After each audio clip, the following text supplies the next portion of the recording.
So here's a funny story. As sellers, most sellers know, got to put the family photos away, because when buyers go through a house, they often get distracted by the photos up and not focus on the house. But there's an exception. So here's the funny part.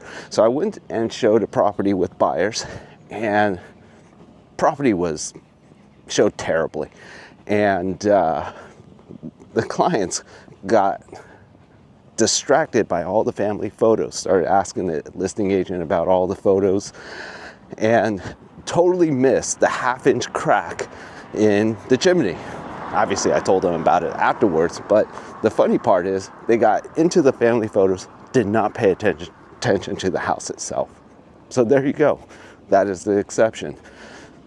You should always remove your family photos, except when your house doesn't show well.